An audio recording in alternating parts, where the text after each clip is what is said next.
Welcome to My Spoonie Sisters, featuring stories from special guests dedicated to empowering those with chronic illness. Our goal? To connect people and provide the support and tools they need to live a better life. For those with chronic illness, our energy levels just fade faster. We must be more purposeful with the spoons allotted to us.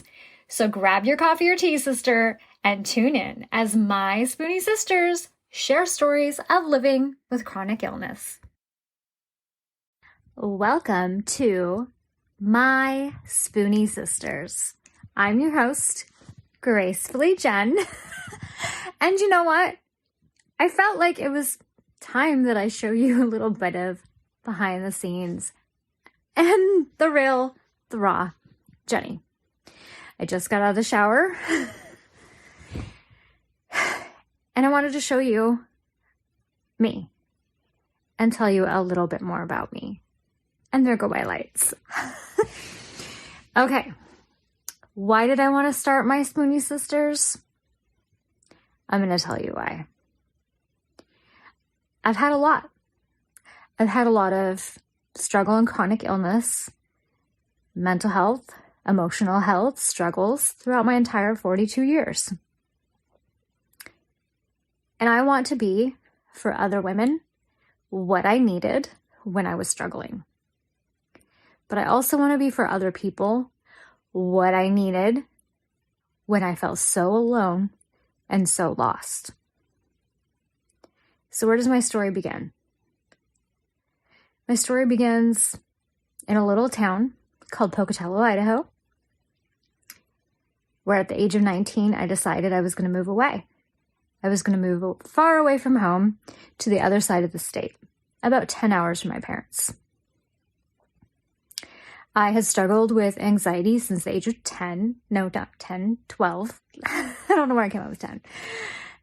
And so the fact that I wanted to move away from everything I knew was insane. But I had a friend that lived there. I thought the area was beautiful. There was a boy I thought I was in love with. And why not? I was 19, right?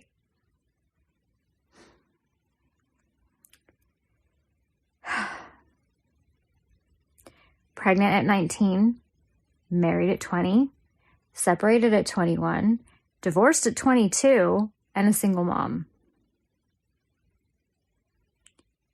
Do I even need to tell you all the stuff that happened in between? Let's see. Chronic illness, all kinds of chronic illness that I didn't understand was going on. I didn't understand what was going on with my body. I didn't understand the pain that I was going through. And I always felt alone. I'm not going to lie, there were times where I wished that I was not on this earth. But I was too chicken, and I'm glad I was too chicken.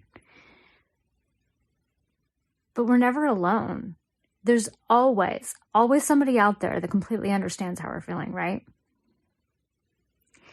So move forward, I meet my husband. We met on Match.com, by the way. Yeah, people actually do that. Or did back then. Now there's other ways. And so now I have this family with 3 kids because I got 2 bonus kids out of it, which was great. And I have this family that I love. But on the outside, people have no idea how much I struggled to get where I am. They don't understand the mental and emotional health. They don't understand the abuse that I put up with in a relationship where I almost married somebody. They just don't know unless I tell them. And if I tell them, they're not alone. So right now, I'm telling you all my dirty laundry because I'm telling you, sisters, you are not alone. So if you suffered and felt any of these things, girl, I'm right there with you. Let's see. Moving on, what else have I dealt with? Oh, kidney stones. That's a fun genetic thing in my family. Kidney stones. Those are wonderful and so much fun.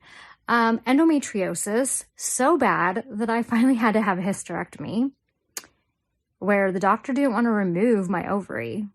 But I only had one because I'd already lost one when I was 8 months old. That's a fun story for my mom to share. So the doctor leaves the ovary. And what happens? 2013, emergency surgery because that ovary is engorged and causing quite a frenzy inside my body. So that was fun. Got that taken care of. In the middle of all of that, don't forget, that's when I found out I had RA. Moving on, allergic reactions to some of the meds that are supposed to help my RA. Allergic reactions to meds that basically had me in remission. That freaking sucks. Okay, so what happens? A new diagnosis. Now, psoriasis. Yep, you betcha. Now, RA, psoriasis, anxiety. And my husband says, honey, how many surgeries can you have? How many more organs can you lose? Yep, you betcha. He shouldn't have said that because last year, the gallbladder had to be removed. And this year, what does he say? Again, once he says, well, you know, what else can they do? What more surgeries can you possibly need? And I said, well, honey, you better be careful what you say because I still have my appendix. Luckily, my appendix is still okay. But I've been having this lovely shoulder problem that now the orthopedist wants to get a better look at so he can decide if I need surgery on my shoulder. Yeah, what did you say, honey? Surgeries? How many more can I have? He should know by now. Don't ever say that. So welcome to my life. It's messy, it's real, it's normal, just like yours. So yeah, I've told you bits and pieces of my story, but not all of it. You know,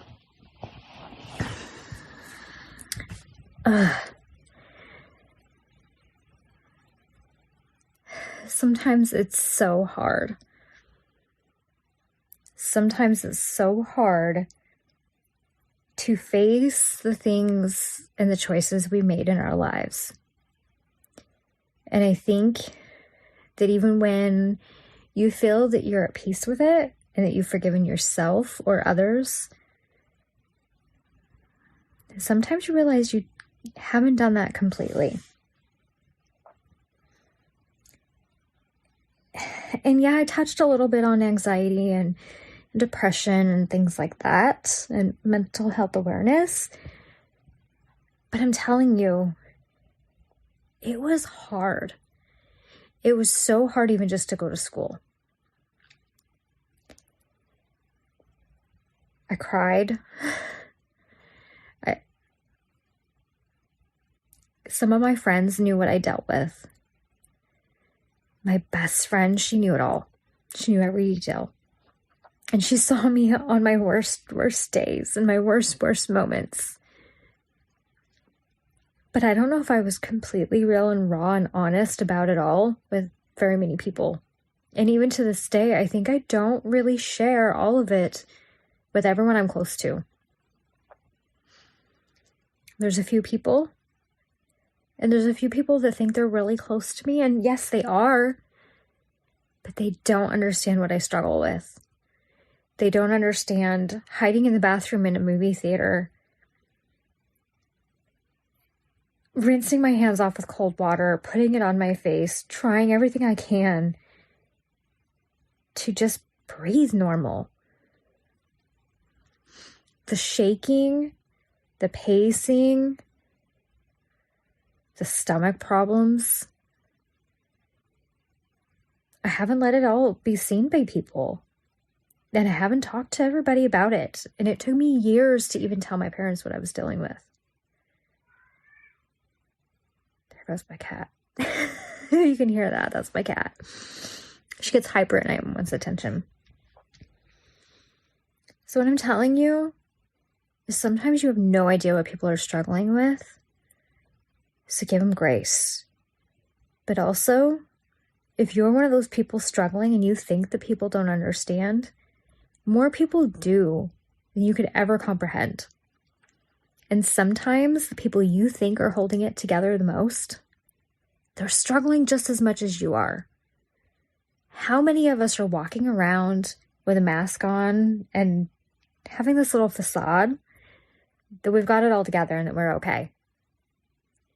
When really, as soon as the sun goes down and we try to lay our head down, the thoughts are racing.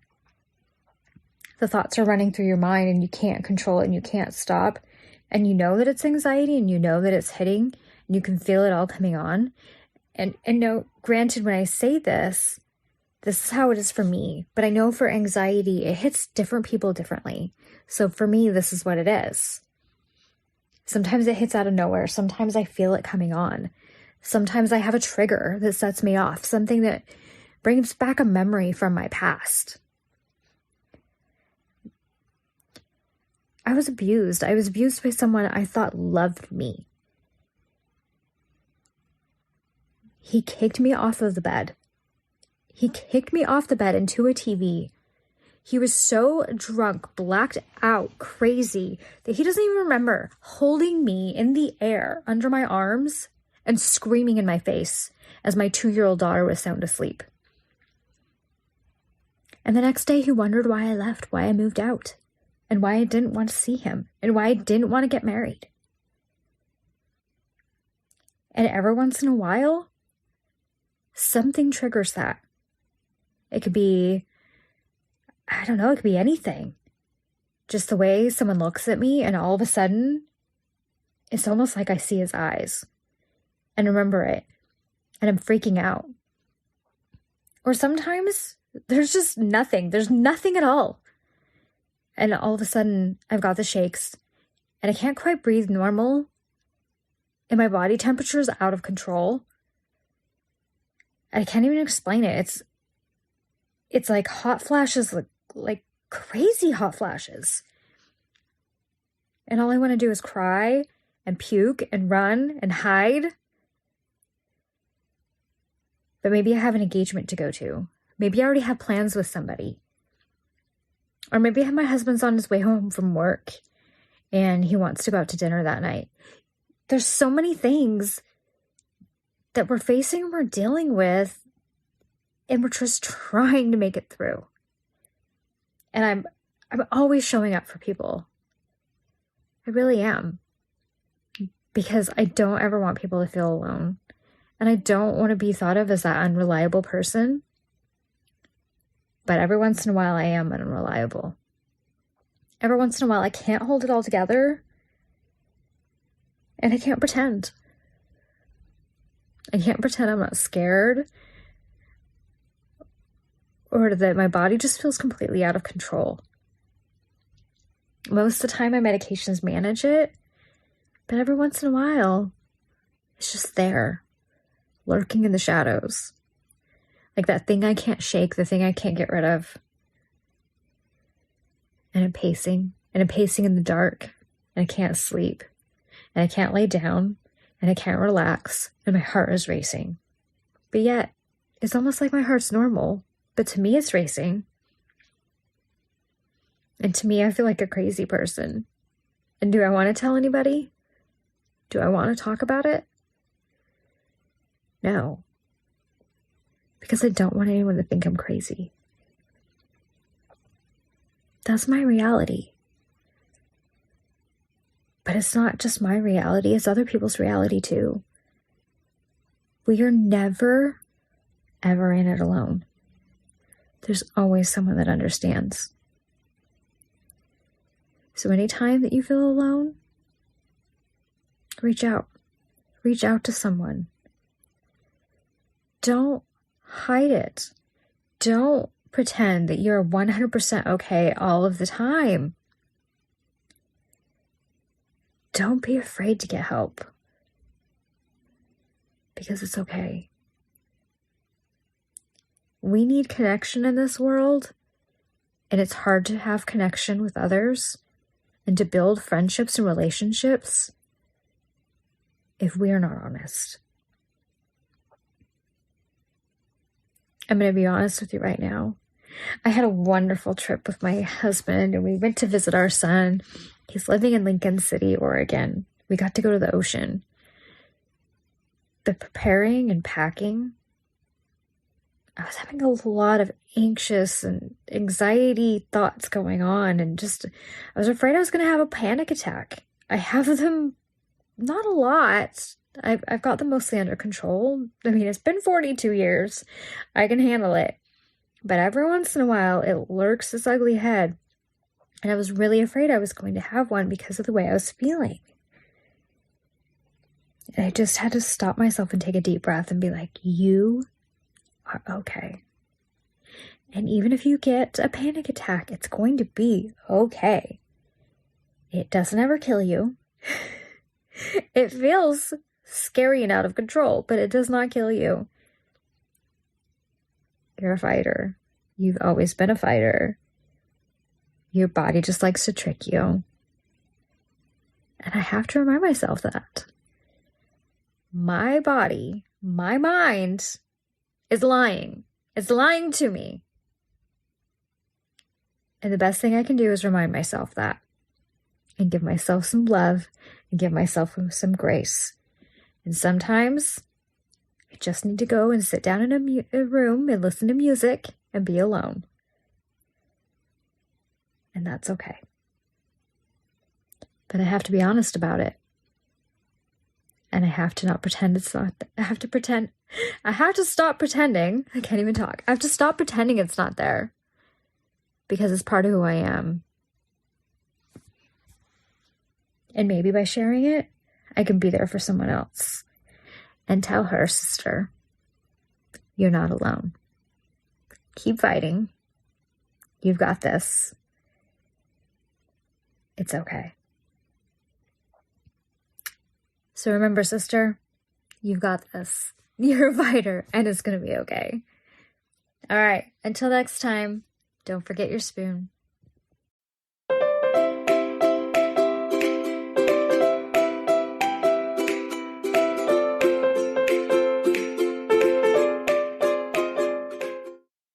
The information, opinions, and recommendations presented in this podcast are for general information only.